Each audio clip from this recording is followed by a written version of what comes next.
comes. It's a big one.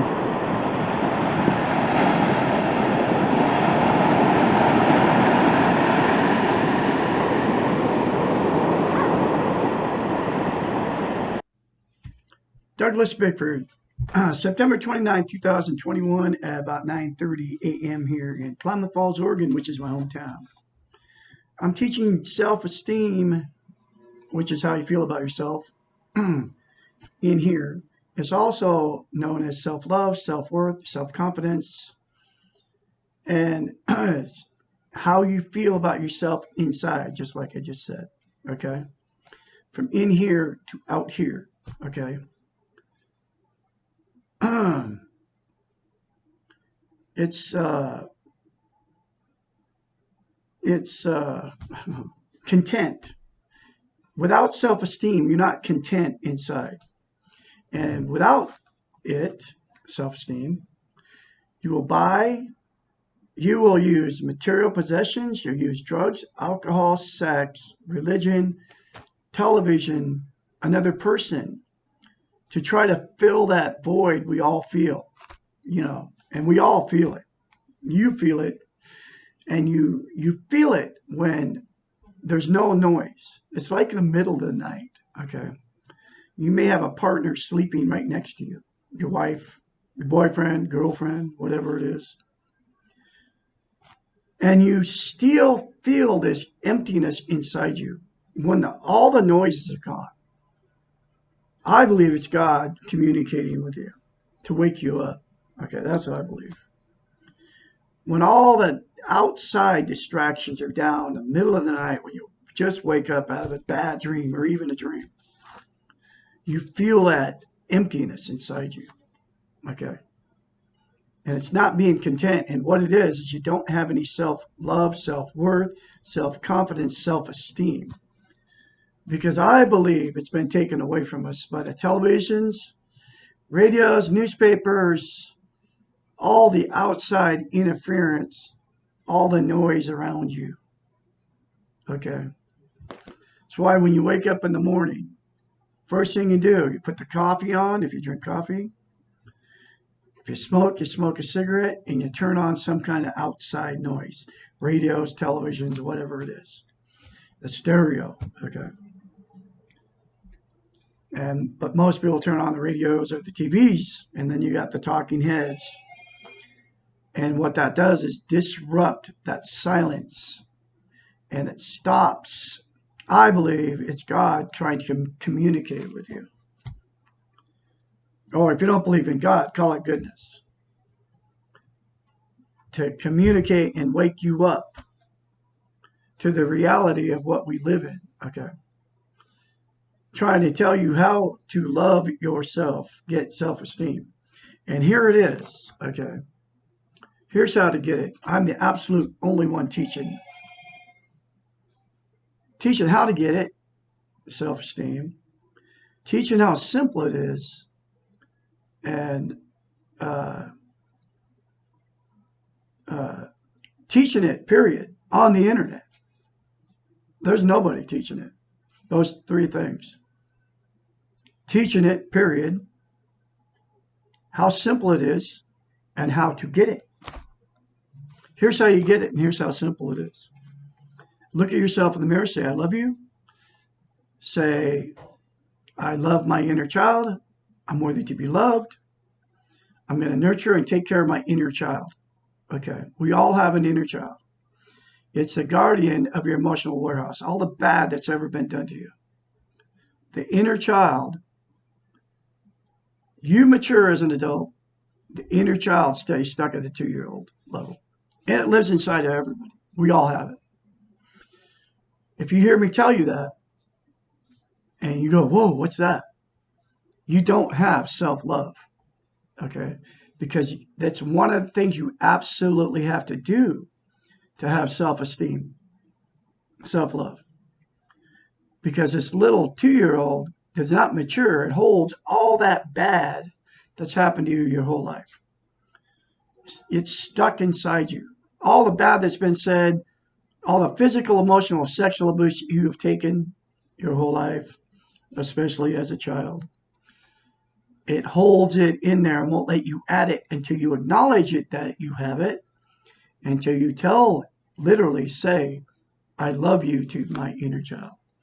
I say it every day. I have for about 10 months. And it's changed me from the inside out. I have self-content. I'm content inside now because I've attained self-esteem. Because of saying those three things to myself in the mirror. Okay? Then get the book. It all comes out of a book written by a doctor of psychology. She's a psychiatrist. She knows the brain. I have no idea. She's nowhere to be found anywhere. She wrote this book called The Portable Therapist in the 80s. This would have saved me from having 4 marriages. If I would have read this book during my first marriage, I would not probably be with the same woman, even my first marriage, but I would not have got married again. I'll take it this way. I would have not gotten in a toxic relationship again after reading this book. Because I believe she was inspired by God to write this book. I don't even know if she's still alive anymore. But I'm the one teaching her message. And that's just one of the concepts out of the book. Get the book. It's in a link in the description of this video. I'm going through this book one chapter at a time. Okay. I have been since February 16th, 2021, I believe is the very first video I put up. I was living in an RV in an RV park in Christmas Valley, Oregon. You can see my videos out there. I didn't know what I was doing. And I was going through this emotional, and I still am, reeling from the pain of a 3.5-year relationship that I got into in 2017 because I didn't have any self-esteem. I married the woman after 3 weeks because I didn't have any self-esteem. I put an ad on Craigslist because I didn't have any self-esteem. Didn't even know it. Okay. And I had everything. I owned a house. I had 4 cars. I mean, I paid cash for a 2003 or 1 Marlette, 3-bedroom, 2-bath, a beautiful manufactured home community, Spokane, Washington. One of the nicest ones in town, which is called Cascade Manufactured Home Community. I had a thriving business. I had a hot dog business for 9 years in front of the courthouse in Spokane, Washington. I had $35,000 in silver in my safe. But I didn't have self-esteem. So I met exactly what it was, because without self-esteem, you can't love and be loved. So you always get in toxic relationships. You turn toxic to each other. She married me for my money. I married her because I just wanted somebody to love me. Because I didn't love myself. That'll be this is my last toxic relationship. I won't ever be married. I mean, I'm not going to say that. I will never be in an unhealthy relationship ever again now. Because what we do is you jump from the frying pan into the fire. Another translation is you'll break up with somebody, then you'll go right back and find another person. So you don't ever have to feel the pain. And there's billions of you doing the same thing out there. And when you see my videos, you'll know what I'm talking about. And you do that because you don't have any self-esteem, self-love, self-confidence, self-worth. But that will cure you of that. Don't tell anybody you're doing it. Just do it. Get the book. If you're in a toxic relationship, do that. Don't tell the maniac you're with, because they will trample you down and then you won't do it. Do the mirror therapy. Get the book, The Portable Therapist. Start reading it and reread this book. Keep reading it. This is my 3rd time going through the book. And continue to watch Douglas Bickford. I can be your mentor. I'm a real person out here. I really care about you. I don't care about the money from YouTube and all that. I don't need their money. I'm retired. I'm set financially. I don't even want their money. I just want to help all of you out there. I'm the absolute only one on the internet doesn't want something from you, dinero or anything else. I don't want a relationship. I want a friend relationship, man or woman, too, so I can help you and help you along the way. I've been through the change. I've changed. Okay. Anyway, so the next chapter is how can I stop abusing alcohol, drugs, food, sex, others, myself? Chapter 57. From a doctor, a psychiatrist, folks. She knows the brain. She was a counselor for many years. So I'm her spokesperson, okay? Susanna McMahon. Wherever she ended up, I have no idea if she's even still alive. Abuse is always an addictive behavior. We abuse things in order to stop the pain of life and to make us momentarily feel better. I did it for 65 years. I wasn't sexually, emotionally, physically abused as a child. And I stuffed it all and I kept masking it for 65 years up until 11 months ago or 10 months ago. I kid you not. I don't even drink caffeine anymore because it's a drug.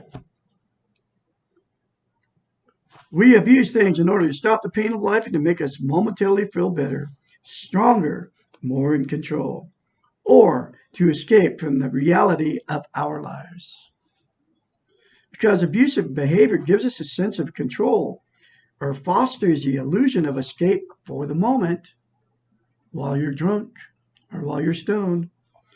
We repeat the behavior. But the abuse always generates guilt, and guilt produces a vicious circle. It is like a snake with a tail in its mouth, which was discussed in an earlier question about guilt. We do something that we know is wrong or bad. Then we feel guilty about it, and this feeling of guilt is a panacea. At first, we are relieved that we are feeling guilty because that means we are really not bad people because we have learned that bad people do not feel guilt. But after a while, the guilt keeps growing and the pain of the guilt becomes intolerable. Then we begin to externalize and justify our guilt. We say things like, I wouldn't have done that if he had not done what he did. Or, she made me do that. Or, they just don't understand me. All too soon, our rationalizations or defenses begin to sound so reasonable and our behavior is so justified that we do the same behavior again. This is the vicious circle of addiction. Guilt, justification, and more addiction. In other words, you keep drinking or keep smoking pot. Or you keep drinking coffee. Even though caffeine's very bad for you. They got everybody addicted to coffee. Just like they did everybody cigarettes, nicotine. All addiction, because it's all about money, okay? All addictions, all abuse of self or others have one thing in common. They're all a product of insecurity about yourself. They all are all a way to try to externalize your lack of love for yourself and how you can get the love for yourself. Just like I told you, the 3 things in the mirror, say it to yourself daily. Don't tell anybody you're doing it, folks. I can be your mentor when you start going through this change because you will change if you do those 3 things. You cannot love yourself and behave in loving ways to yourself and also abuse yourself. You also cannot really love others and abuse them and yourself around them. All abuse, all addictions, at first and foremost, are self-centered. They mean that you are perceiving the world only through the eyes of your own needs. They mean that your insecurities, your weak ego, are so powerful that they can totally control your behaviors. The most successful interventions for abusive and addictive behaviors are those that replace the destructive behavior with a constructive one. In other words, You replace a bad addiction with a good addiction. Alcoholics replace the alcohol with AA. Drug addicts replace the drug with a 12-step program. So it is with food, sex, and other forms of abuse. The abusive behaviors are replaced with constructive behavior. 12-step programs work because they fill the void when you decide to give up the addiction. Then they give you something else to focus upon, and they give you a place to spend your time and energy. There is something else that the supportive group gives you that may even be more important than replacing the addiction. The group gives you an encouraging environment, which is essential to avoid the discouragement that the addiction feeds upon. These 12-step programs become role models for how to stop self-abuse. They accept you as you are, a human in pain, and they do not expect you to be perfect. Rather, they emphasize that you cannot be perfect and that you can turn yourself and your addiction over to a higher power. You do not have to be strong in order to conquer your addiction. You do not have to become perfect. 12-step programs are an excellent way to learn self-esteem. This book is an excellent way to learn self-esteem. Get the book, folks. It will cure you of your addiction. Okay, all of them. Just like you said, food, sex, drugs, alcohol. And people get addicted to people. Relationship addiction. Religion addiction. It's all the same. 12-step groups, like all support groups, are very powerful therapy. They are more powerful than the addiction and the self-abuse if you let them be. By accepting you as you are, the group teaches you to accept yourself. That's exactly why I'm teaching self-esteem, how to attain it. Because it will cure your personality disorders, all your addictions, at will, unless you're mentally ill and you need medication. By encouraging you to be the best you can be, the support group becomes a positive role model for self-love. There it is, another very powerful chapter. Get the book, folks. It's in a link in the description of this video. And Douglas Bickford will have another chapter for you, hopefully tomorrow. I just lost 2 kittens to distemper just within the last 3 days. And I was devastated. Okay, I woke up, they're both dead. Or one day, one the next morning. Right in a row. Less than 7 months old. And there's absolutely nothing I can do. It's part of the pain of life that we have to accept. And I have accepted it by still grieving over the 2 little kittens. Blue Boy and Bear. Rescued 9, now I have 7 left. And I got another one sick. His name's Sylvester. I'm praying that he gets better, but I don't know. Life and death are out of our control. I mean, the world is full of pain and the world is full of fear. And death is prevalent. We all die. We have to accept that fact. Now that I have self-esteem, I am no longer afraid of death. It's a natural process. It's like these 2 little cats. It was whatever it is. They had to die for whatever reason. I have no idea why. I know how they died, but I have no idea why. And I have no idea that we're living in something we don't understand. Death is part of that. And the reality is, this is where we are, okay? And we're in this thing we don't understand.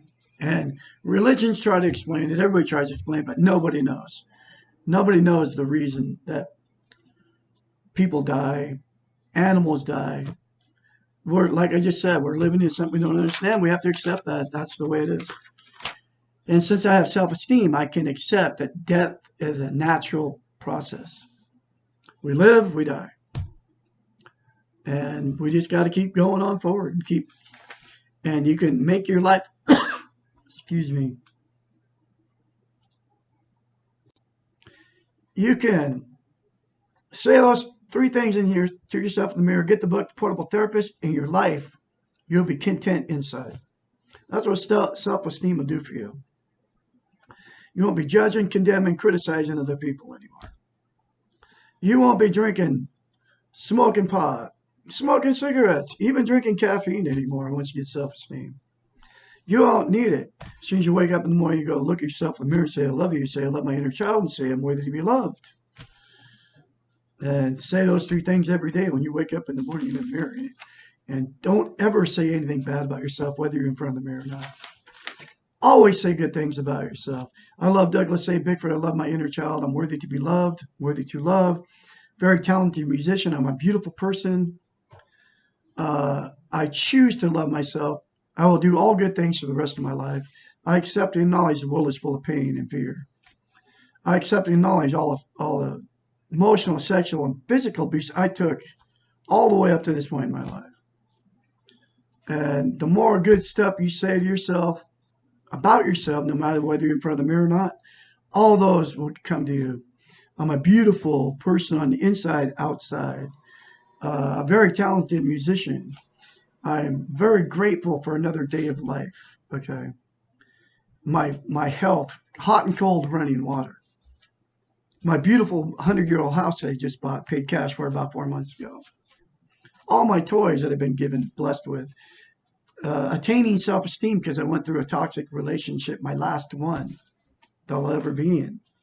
Attaining self-esteem about 8 months ago, 9 months ago. Anyway, I'll have more later for you. I can be your mentor. Give me a call, 458-232-5238. That's all I want you to do is get healthy-minded so you can have a normal, healthy life in this world of chaos that we live in. You won't change the world, but you'll change yourself.